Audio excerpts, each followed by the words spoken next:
the Honourable Member for Davenport. Thank you so much, Mr. Speaker, and thank you to my colleagues. It's an absolute privilege for me to be able to stand in the House today on behalf of the residents of my riding of Toronto, of Davenport, to speak in support of Bill C-10, an act to amend the Broadcasting Act and to make related and other consequential amendments to other acts. I'm truly grateful for the leadership of the Minister of Canadian Heritage, his parliamentary secretary, his department, and his team for the work that he's done on this bill. As I've mentioned a number of times in this chamber, my riding of Davenport and Toronto's West End is home to so many artists and creators and those in the culture industry than probably most ridings across this country. And they include film producers and writers and directors and musicians and art galleries and museums. So absolutely anything that impacts the arts and culture sector is of great interest to my riding. The Canadian broadcasting, film, television, and interactive media sectors are also a huge part of the Canadian economy. They contribute about $19.7 billion to Canada's GDP and accounted for nearly 160,000 jobs. And I would say, Mr. Speaker, a lot of people don't know this, but arts, culture, and heritage sector actually is a $47.8 billion contribution to the Canadian economy. They employ over 650,000 Canadians in this country. So it's a huge sector, a very important one. And so these types of legislations are particularly important. We have been promising to update the Broadcasting Act and level the playing field for a number of years now. So I'm really happy that Bill C-10 is now before the House. In our 2019 platform, we actually mentioned that as we move forward within our first year, we want to move forward with legislation that will take appropriate measures to ensure that all content providers, including internet giants, offer meaningful levels of Canadian content in their catalogs, contribute to the creation of Canadian content in both official languages, and promote this content and make it easily accessible on their platforms. We also know, Mr. Chair, that in January 2020, the Broadcasting and Telecommunications Panel released Canada's Communications Future, Time to Act, which was a report, and it included a number of recommendations on how to improve our broadcasting system here in Canada. And it did include a number of the recommendations, a number of the proposals that we now see encompassed in Bill C-10. So what is being proposed in Bill C-10? The first is to modernize the Broadcast Act, which has not been updated since before the digital age. And my understanding, and as my colleague just said, the last major reform to the Broadcasting Act was almost 30 years ago in 1991. Canada does have a long history of supporting the creation of and access to Canadian film, music, television, and digital media programming, while at the same time facilitating Canadians' access to foreign content. Historically, we've had what we call a closed broadcasting system, which has been oriented around Canadian ownership and control of businesses showing Canadian content. But as we know, today, with the increase of programming being consumed over the internet, the legislative and regulatory framework for broadcasting absolutely needs to be modernized. And so that's the first thing that Bill C-10 does. It clarifies that online broadcasting is within the scope of the Act. And to me, Mr. Speaker, it's actually crazy that it took us so long to actually do this. Now, as we know, Mr. Speaker, Canadians have access to music and television more and more through online services like Netflix, Spotify, Crave, and CBC Gem.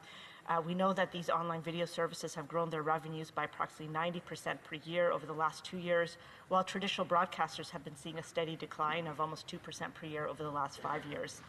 We know that the shifting market dominance is illustrated by Netflix, which is now present in most Canadian households, including my own, and it generates over $1 billion in revenue in Canada in 2019. But we know that online broadcasting services are not subject to the same rules as traditional broadcasting services like over-the-air television, cable, and radio. And so because of all of this, we do not have, and under the Canadian broadcasting laws, online broadcasters are not required to support Canadian music and storytelling and other important broadcasting objectives. So what does this result? We have a decline in revenues of online broadcasters growing, but they're not required to contribute to Canadian music and storytelling. And at the same time, we know that the revenues of traditional broadcasters are stagnating and declining, which means that we have an overall negative impact on funding Canadian content and creating and Canadian creators moving forward. So the support for Canadian content is at risk, and so this bill is hoping to address that issue. So furthermore, it also perpetuates a regulatory imbalance which puts traditional Canadian broadcasters at a competitive disadvantage compared to online broadcasters. So Bill C-10 updates broadcasting and regulatory policy to ensure a fair and equitable treatment between online and traditional broadcasters, so that we don't have one set of rules for Canadian broadcasters and another one for foreign broadcasters.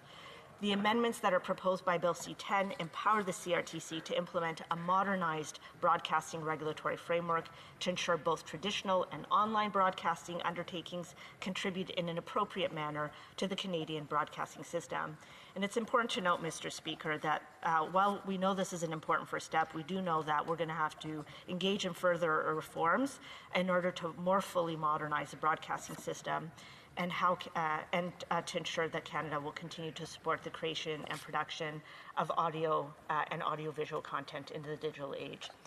So what else does Bill C-10 do? It also updates broadcasting regulatory policy so that CRTC is enabled to showcase more diverse voices more diverse creative voices in the broadcasting sector, most notably with respect to Indigenous peoples, racialized communities, and persons with disabilities.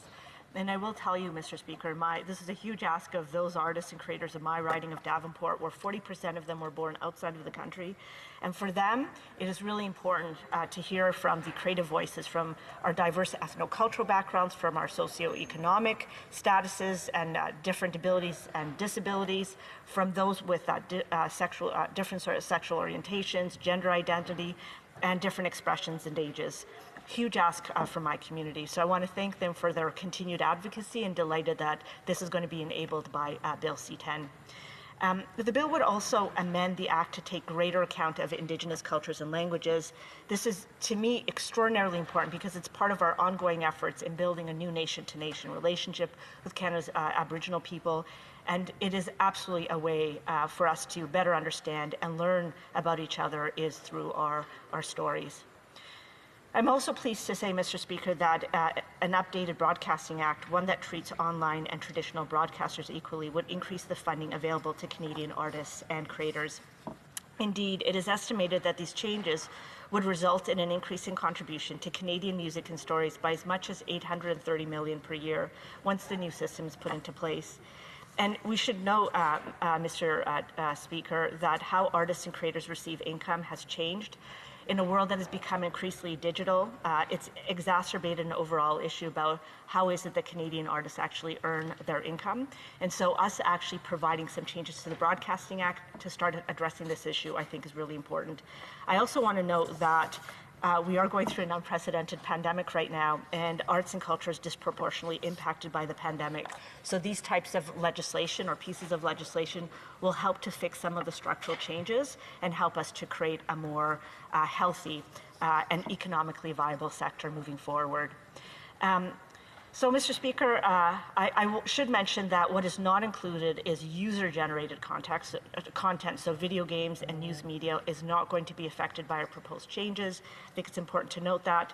And I know, Mr. Speaker, that my time is coming to an end. So I'm going to conclude by saying I'm absolutely delighted at the efforts of our Honourable Minister of Heritage to modernize the Broadcasting Act, to level the playing field so that all of our creators have more funding for Canadian stories. I very much favour this bill. I think it provides us with an opportunity to have a more inclusive broadcasting sector that's inclusive to all Canadians, whether it's Francophones, Anglophones, Canadians from racialized communities, Canadians of all diversity and statuses. The bill will ensure that the circumstances and aspirations of all Canadians are reflected in the Broadcasting Act. It will result in a more equitable broadcasting system, requiring online broadcasters to contribute their fair share, and these amendments will absolutely modernize the Broadcasting Act for the digital age for many years to come. So I'd like to end off by saying I want to echo the Minister's words, Minister of Heritage's words yesterday, urging all of my honourable colleagues to support this bill. The sooner we get this bill passed, the sooner we are able to put a fairer system in place. Thanks so much, Mr. Speaker.